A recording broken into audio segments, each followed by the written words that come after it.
नमस्कार। आर्थोपेडिक्स के इस नए लेक्चर में हम बात करेंगे फ्रैक्चर नेक ऑफ फीमर के बारे में। तो हम नेक ऑफ फीमर के फ्रैक्चर को समझने की कोशिश करेंगे।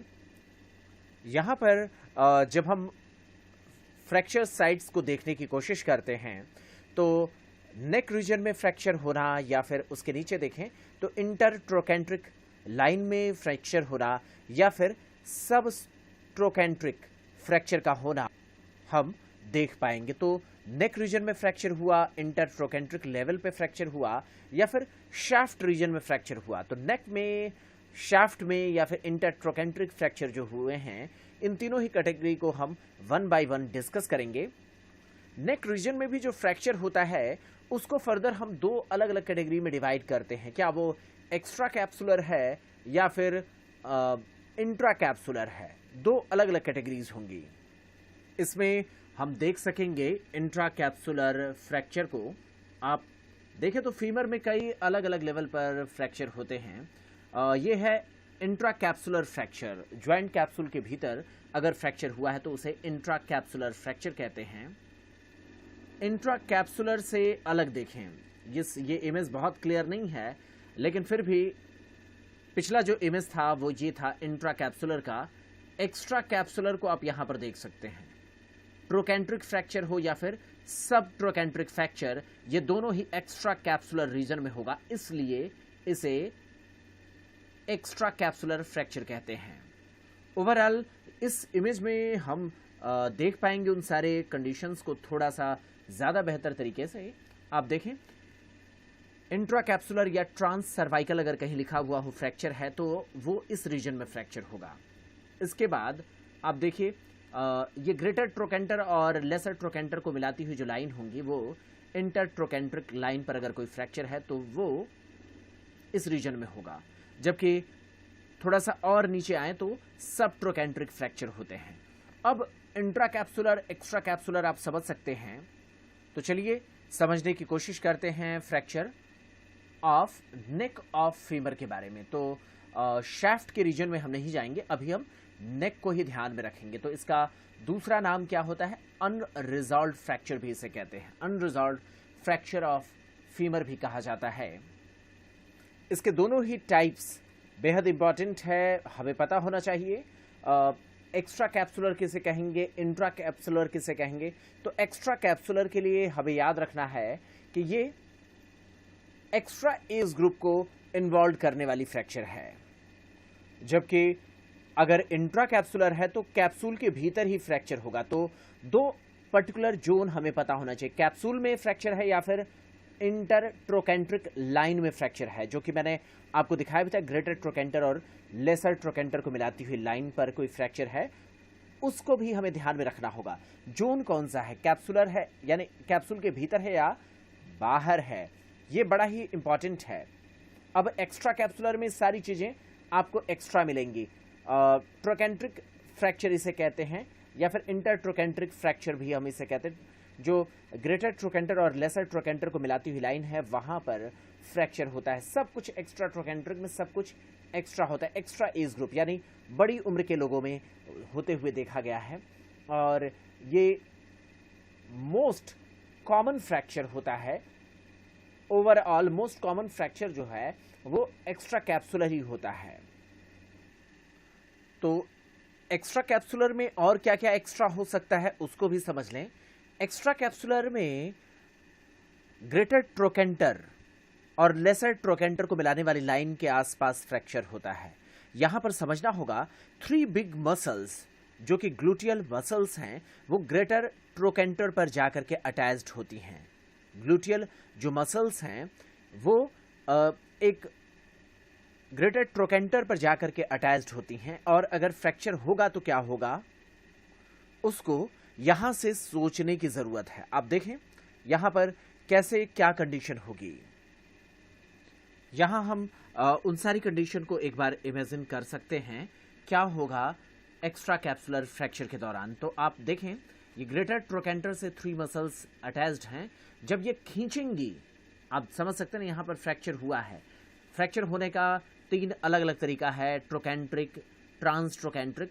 सब ट्रोकेंट्रिक। आप देख सकते हैं 3 अलग अलग तरीके से एक्स्ट्रा कैप्सुलर फ्रैक्चर हो सकते हैं। अल्टीमेटली होगा क्या, यहां से मान लीजिए फ्रैक्चर हुआ है, इस हिस्से में फ्रैक्चर हुआ है, तो होगा क्या, ये पूरा का पूरा पार्ट खींचेगा और इसका जो इफेक्ट आएगा वो एबडक्शन और एक्सटर्नल रोटेशन के रूप में देखने को मिलेगा। एबडक्शन और एक्सटर्नल रोटेशन के रूप में मिलेगा एक्स्ट्रा कैप्सुलर फ्रैक्चर के दौरान। लेकिन यहां पर एक बात और भी समझना जरूरी है, जो एक्सटर्नल रोटेशन होगा वो भी यहां पर कुछ ज्यादा ही होगा। ग्लूटियल मसल्स जब खींचेंगी तो कुछ ज्यादा ही स्ट्रांगली इसे अबडक्ट करेंगे, एक्सटर्नली रोटेट करेंगी और ये ऊपर की ओर चढ़ करके जाएगा। इसके कारण लिम्स की शॉर्टनिंग होगी। हालांकि लिम्ब की शॉर्टनिंग इंट्राकैप्सुलर फ्रैक्चर के दौरान भी होता है, लेकिन वो कम होता है। यहां पर शॉर्टनिंग ऑफ लिम्ब भी एक्स्ट्रा होगा। तो एक्स्ट्रा कैप्सुलर के लिए मैंने आपको बताया सब कुछ एक्स्ट्रा होगा। एक्सट्रीमा फेज होंगे, शॉर्टनिंग ऑफ लिम्ब भी कुछ ज्यादा होगा, कुछ एक्स्ट्रा होगा। शॉर्टनिंग ऑफ लिम्ब इंट्राकैप्सुलर में भी होगा, लेकिन उतना ज्यादा नहीं होगा जो कि यहां पर देखने को मिल रहा है। यहां पर आप देख सकते हैं एक्सटर्नली रोटेटेड लेग है और ये एक बेहतर इंडिकेशन मिलता है कि यहां पर अपर लेग रीजन में या हिप के आसपास प्रॉब्लम है।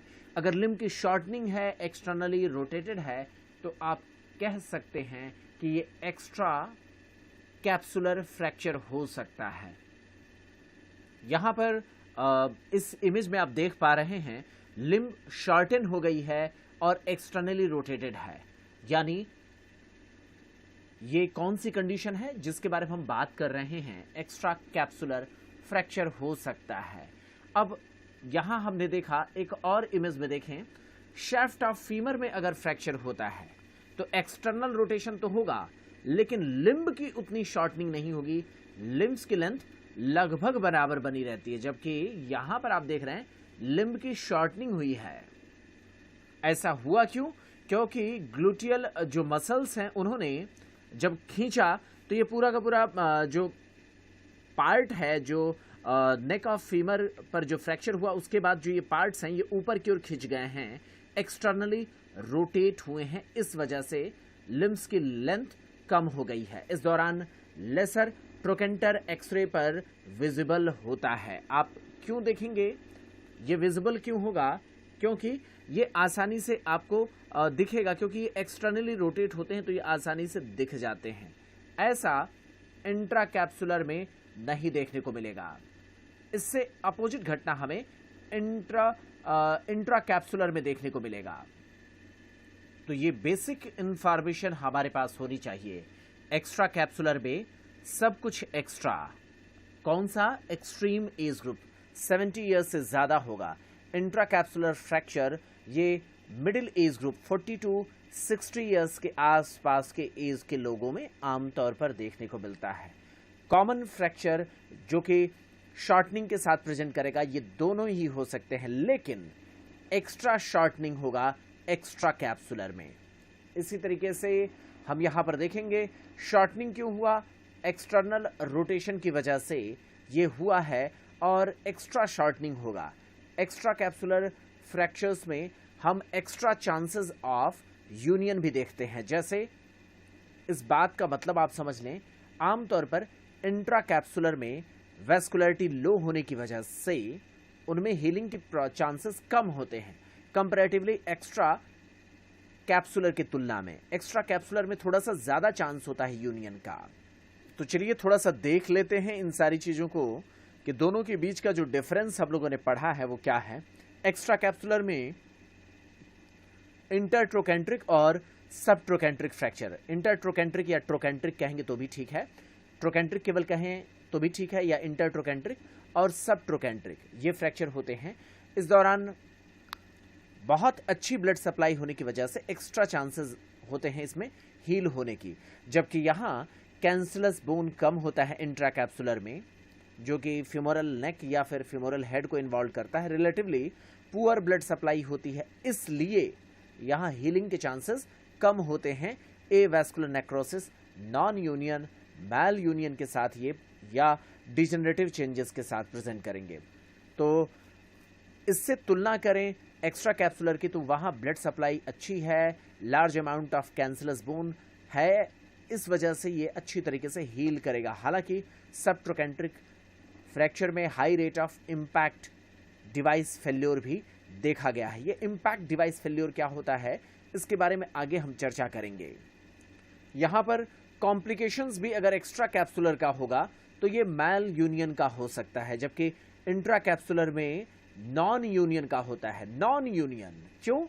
क्योंकि यहाँ पर ब्लड सप्लाई अच्छी नहीं है, ए वैस्कुलर नेक्रोसिस हो सकता है, और यहाँ पर ए वैस्कुलर नेक्रोसिस क्यों होगा? ब्लड सप्लाई से ही आप लिंक करेंगे। कैंसलस बोन भी वहाँ पर कम पाई जाती है, तो इसलिए भी वो दिक्कत देखी गई है। एक्स्ट्रा कैप्सुलर में हम डायनेमिक हुक स्क्रू का इस्तेमाल करते हैं, जबकि इंट्रा कैप्सुलर में इस तरीके का मीन्स हम प्रोसेस अपना नहीं सकते हैं।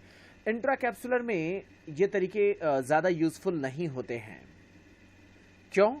क्योंकि यहाँ पर इंट्रा कैप्सुलर में बहुत सारी अलग अलग कॉम्प्लिकेशंस हैं। ये ए वैस्कुलर नेक्रोसिस के रिस्क बहुत ज़्यादा होते हैं। इंट्रा कैप्सुलर हेमाटोमा भी हो सकता है। यहाँ इंटरनल हमें फिक्सेशन करना पड़ता है, हिप आर्थ्रोप्लास्टी करना पड़ता है, जबकि एक्स्ट्रा कैप्सुलर में डायनेमिक हिप स्क्रू टेक्निक अपनाई जाती है। ये तरीका यहाँ पर ज़्यादा बेनिफिशियल होता है। अब सवाल है कि इंट्रा कैप्सुलर में नॉन यूनियन क्यों होता है? तो सारी चीज़ें हम पहले ही चर्चा कर चुके हैं, लेकिन उन सारी चीज़ों को एक बार फिर से हम रिकॉल करेंगे। कंपैरेटिवली यहाँ कैंसलस बोन भी कम होता है, और भी यहाँ दूसरे कारण हैं, जैसे इंट्रा कैप्सुलर फ्रैक्चर में कैप्सूल के भीतर का मामला है, और कैप्सूल के भीतर क्या होता है? Synovial fluid. Synovial fluid actual में साइनोवियल फ्लूइड कैलस के फॉर्मेशन को इनहिबिट करती है, ये बात याद रखना है। किसी भी रीजन में जब बोन फ्रैक्चर करता है तो कैसे फ्रैक्चर के बाद हिल्ड फ्रैक्चर तक की जो सीक्वेंसेस हैं उसको देखें। मान लीजिए फ्रैक्चर हुआ तो ऑन स्पॉट वहाँ हेमाटोमा होगा, थोड़े दिनों बाद ग्रेनुलेशन टिश्यू वहाँ पर डेवलप होंगे। ग्रेनुलेशन टिश्यू वहाँ पर डेवलप होने के बाद वहाँ कार्टिलेजिनस कैलस बनता है। कार्टिलेजिनस कैलस बनता है, फिर उस कार्टिलेजिनस कैलस को रिप्लेस करते हुए वहाँ बोनी कैलस बनता है, और कार्टिलेजिनस रेमिनेंट्स थोड़े बहुत दिखते हैं। बाद में रीमॉडलिंग होगा और पूरा का पूरा कार्टिलेजिनस जो कैलस था वो खत्म हो चुका होता है।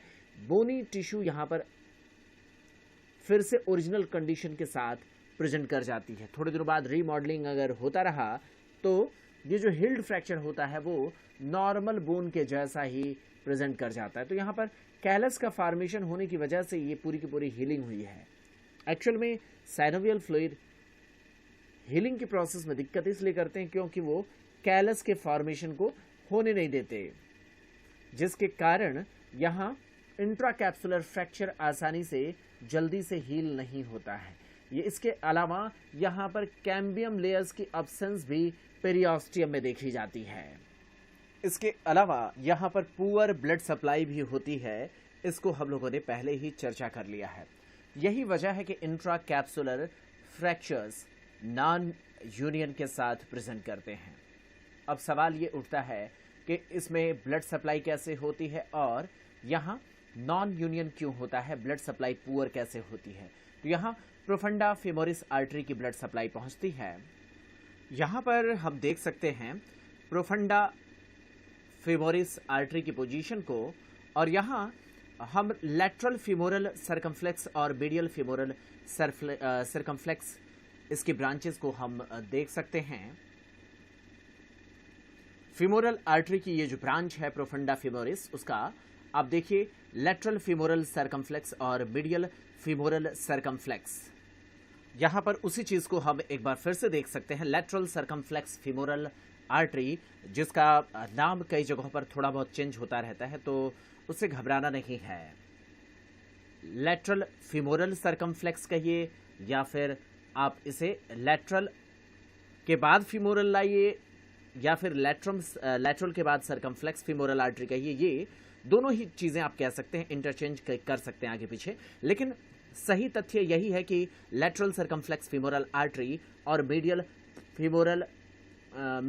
सर्कमफ्लेक्स फीमोरल आर्टरी यहाँ पर इसको जो फीमर का ट्रोकेंट्रिक एरिया है और नेक का एरिया है, यहाँ पर ये अपनी ब्लड सप्लाई देते हैं। ये प्रोफंडा फीमोरस आर्टरी की ब्रांच जिसमें नेक रीजन में ब्लड सप्लाई देने के लिए मीडियल सर्कमफ्लेक्स फीमोरल आर्टरी अपनी फर्दर ब्रांचेस देता है।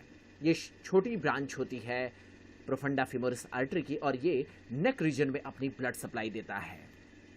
अब यहाँ खास बात यह है कि जो मीडियल सर्कमफ्लेक्स फीमोरल आर्टरी है वो बहुत बेहतर तरीके से नेक रीजन में अपनी ब्लड सप्लाई नहीं देती है और यही वजह है कि इंट्राकैप्सुलर रीजन में अगर फ्रैक्चर होता है तो ब्लड की सप्लाई वहां पर कॉम्प्रोमाइज होती है। इसी वजह से ये घटनाएं होंगी एवेस्कुलर नेक्रोसिस की। जबकि एक्स्ट्रा कैप्सुलर में जब फ्रैक्चर होगा तो आप देखेंगे कि उस दौरान मीडियल सर्कमफ्लेक्स आर्टरी और लैटरल सर्कमफ्लेक्स फीमोरल आर्टरी यहाँ पर बच जाएंगी। इस वजह से जो पार्ट्स हैं, फ्रैक्चर्ड पार्ट हैं, वहाँ पर ब्लड की सप्लाई कॉम्प्रोमाइज़ नहीं होगी।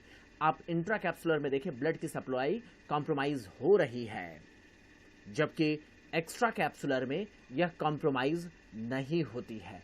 अब बात करें मैनेजमेंट्स की, तो मैनेजमेंट के पार्ट्स पर चलें तो सबसे पहले तो हम एक्सरे करके देखने की कोशिश करेंगे फ्रैक्चर का साइट क्या है, और अगर ट्रोकेंट्रिक फ्रैक्चर है यानी एक्स्ट्रा कैप्सुलर फ्रैक्चर है तो आप समझ सकते हैं यहाँ पर close reduction internal fixation with dynamic hook fixation करके हम इसको मैनेज करने का प्रयास करते हैं। डायनेमिक हिप स्क्रू जिसका इस्तेमाल हम स्टेबल और अनस्टेबल दोनों ही पैटर्न में करते हैं और आमतौर पर ये एक्स्ट्रा कैप्सुलर के लिए बेहतर डिवाइस मानी जाती है। इसमें प्लेट का एंगल जैसा आपको फिट करना हो वैसा अवेलेबल है। 130 टू 150 डिग्रीज तक ये वेरिएबल होते हैं और इसको हम एक प्रॉपर पोजीशन देते हैं। इसके लिए हम रेडियोलॉजिकल व्यू देख करके हम एग्जैक्ट पोजीशन को चेक करते हैं। इस इमेज में हम DHS को यूज करते हुए देख सकते हैं। ये है डायनेमिक हुक स्क्रू, ये आप इस इमेज में देख पा रहे हैं। लेकिन ये डायनेमिक जैसे डायनेमिक जो हुक स्क्रू हम फिट कर रहे थे वो चीज़ें हम इंट्राकैप्सुलर फ्रैक्चर में नहीं कर पाते हैं।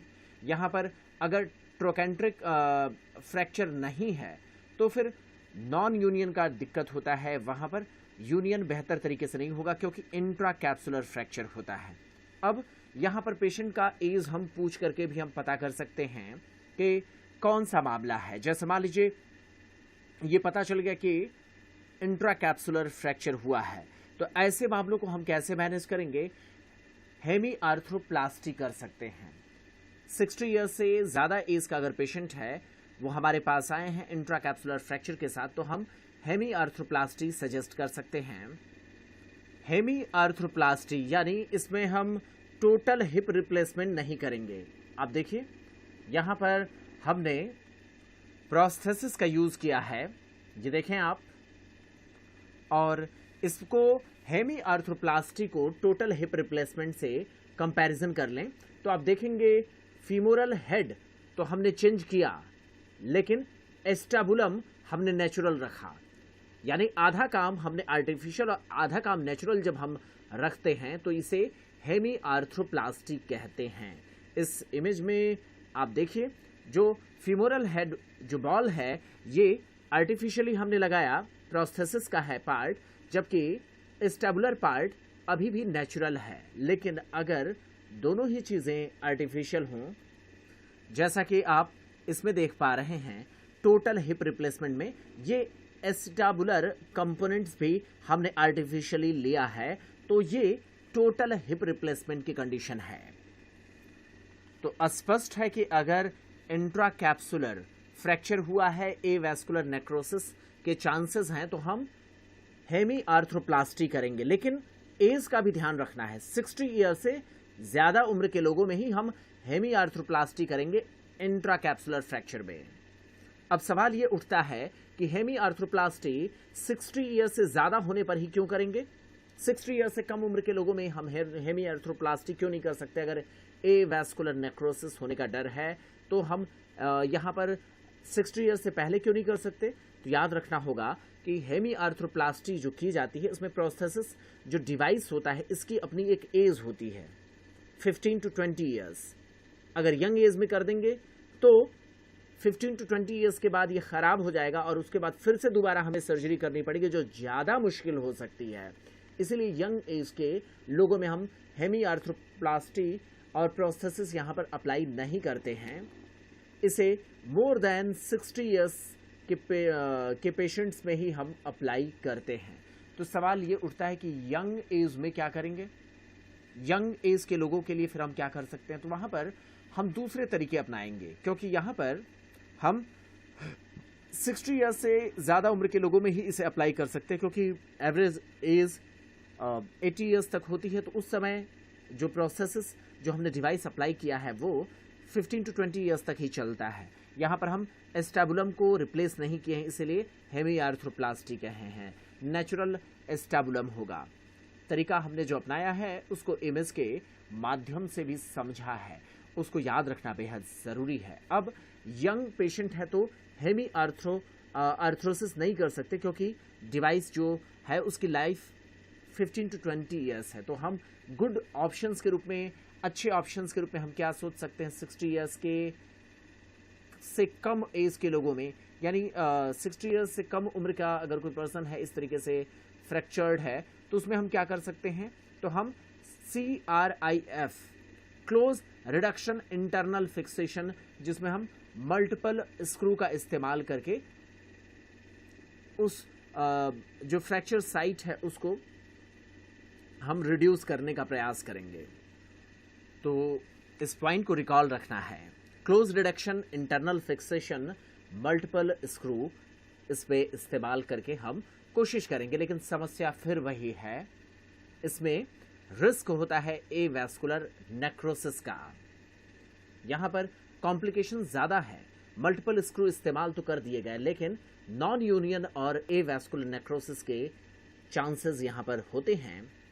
वो चांसेस मैंने आपको पहले ही बता रखा है, इंटरट्रोकेंट्रिक फ्रैक्चर या एक्स्ट्रा कैप्सुलर में नहीं होंगे, लेकिन यहाँ पर होगा। नेक्रोसिस हो सकता है, नॉन यूनियन हो सकता है। तो क्या हेमी जो आर्थ्रोप्लास्टी की जा सकती है क्या? तो दिक्कत है कि यंग एज का पेशेंट है, इसलिए हम हेमी आर्थ्रोप्लास्टी भी यहाँ नहीं करेंगे। तो फिर क्या होगा? अब हमें देखना होगा कि कितना रिस्क हो सकता है। यंग एज का पेशेंट है तो हेमी आर्थ्रोप्लास्टी तो नहीं कर सकते हैं, तो हमें देखना पड़ेगा कॉम्प्लिकेशन कितना है। तो ए वैस्कुलर नेक्रोसिस लगभग 25% लोगों में होते, काफ़ी ज़्यादा है। नॉन यूनियन भी 20% लोगों में देखने को मिलता है।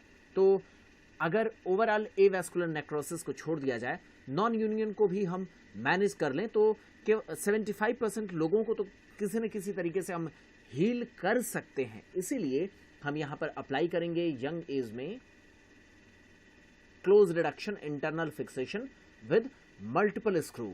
ये टेक्निक हम अप्लाई करने की कोशिश करेंगे।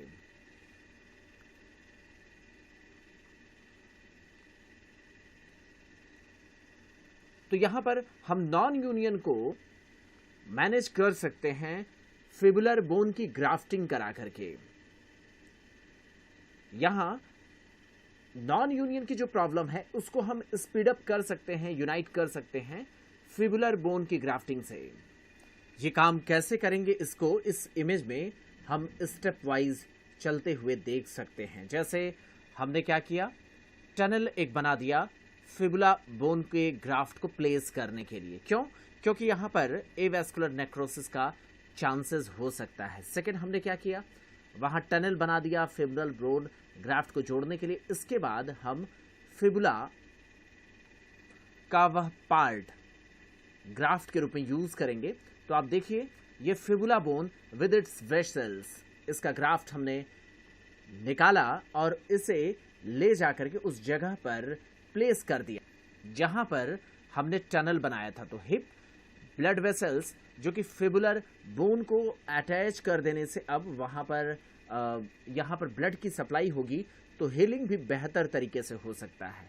तो फिबुलर बोन की हमने ग्राफ्टिंग करके इस लोकेशन पर एवास्कुलर नेक्रोसिस या फिर नॉन यूनियन की प्रॉब्लम को हमने ठीक करने का प्रयास कर दिया। इसके अलावा मेयर्स प्रोसीजर भी होता है। तो हम फिबुला की बोन ग्राफ्टिंग कैसे किए इमेज में देखें। मेयर्स प्रोसीजर अब ज़्यादा फेमस नहीं है, इसको अब इस्तेमाल में नहीं लाते हैं। यहाँ पर हम देख सकते हैं कि जो एवास्कुलर नेक्रोसिस का पार्ट है वहाँ पर मस्कुलर ग्राफ्ट लगा दिए जाते हैं। तो यहाँ पर मसल्स को जब हम जोड़ेंगे तो इसके कारण क्या होगा, आसपास की जो मसल्स की ब्लड सप्लाई होगी वो यहाँ पर मिलने लगेगी, जिसके कारण यहाँ एवास्कुलर नेक्रोसिस या फिर नॉन यूनियन की जो चांसेस हैं वो कम हो जाएंगे। तो हमने क्या किया, मेयर्स प्रोसीजर में वेस्कुलराइज्ड मसल पेडिकल के ग्राफ्ट को लगाया, जिसमें हमने खास मसल क्वाड्रेटस फेमोरिस मसल का ग्राफ्ट ले जाकर के वहां अटैच्ड कर दिया। इसके अलावा पॉवेल्स ऑस्टियोटॉमी भी ट्राई की जा सकती है। एक्चुअल में पॉवेल्स ऑस्टियोटॉमी में बेसिकली हम किसी वर्टिकल फ्रैक्चर को हॉरिजॉन्टल फ्रैक्चर में बदलने का प्रयास करते हैं। इससे फायदा क्या होगा, हम कंप्रेशन फोर्सेस की मदद से यहाँ पर करेक्ट करने का प्रयास करते हैं। इस इमेज में हम देख सकते हैं जो एसिमेट्रिक लोड है वो वर्टिकल फ्रैक्चर जो था उसको हॉरिजॉन्टल फ्रैक्चर में बदल देने से सिमेट्रिक लोड आता है, मींस सिमेट्रिक लोड्स। तो फायदा क्या हुआ, एक्चुअल में जो वर्टिकल फ्रैक्चर था वो हॉरिजॉन्टल फ्रैक्चर में बदल जाने के वजह से सिमेट्रिक लोड्स यहाँ पर पड़ेंगे। इस वजह से हम ऐसा करते हैं। हालांकि इससे थोड़ा सा लिम्ब शॉर्ट हो सकता है, लेकिन उससे बेहतर है कि हम यहाँ पर उससे ज़्यादा बेनिफिट हमें मिलेगा। लिम्ब शॉर्टनिंग को हम यहाँ पर अवॉइड कर सकते हैं। तो जो वर्टिकल फ्रैक्चर था उसको हमने क्या कर दिया, हॉरिजॉन्टल फ्रैक्चर में कन्वर्ट किया। कैसे किया, हमने यहाँ जो वर्टिकल फ्रैक्चर को हॉरिजॉन्टल फ्रैक्चर में कन्वर्ट करने के लिए छोटा सा पार्ट्स हमने कट करके निकाला, और इस वजह से यहाँ पर जो फोर्सेस हैं वो सिमेट्रिकली यहाँ पर लोड अब मिलेगा। कंप्रेशन की वजह से यहाँ बेनिफिट मिल जाता है, इसलिए हम यहाँ पर करते हैं। और ये पूरी की पूरी प्रोसेस इस इमेज में दिखाई गई है। तो यहाँ पर आप देख सकते हैं पूरी की पूरी प्रोसेस कैसे हुई है, कैसे हम ऑस्टियोटॉमी करते हैं, और जो वर्टिकल फोर्सेस थे उन्हें हम हॉरिजॉन्टल फोर्सेस में हम बदलते हैं। वर्टिकल फ्रैक्चर को हॉरिजॉन्टल फ्रैक्चर, सॉरी माफ करिएगा। तो इस तरीके से यह कंप्रेसिव फोर्सेस के माध्यम से करेक्ट करने का प्रयास किया जाता है। तो इसमें हमने क्या किया, वर्टिकल फ्रैक्चर को सबसे पहले हॉरिजॉन्टल फ्रैक्चर में बदला, और उसके बाद हमने कन्वर्ट करने के लिए जो भी डिवाइसेस अप्लाई किया उसका अल्टीमेट रिजल्ट रहा कि डिस्प्लेसिंग फोर्सेस अब कंप्रेशन फोर्सेस के रूप में बदल गई। इसके अलावा मैकमुरे ऑस्टियोटॉमी भी की जा सकती है। यह टेक्निक भी आजकल बहुत ज़्यादा नहीं अप्लाई की जाती है।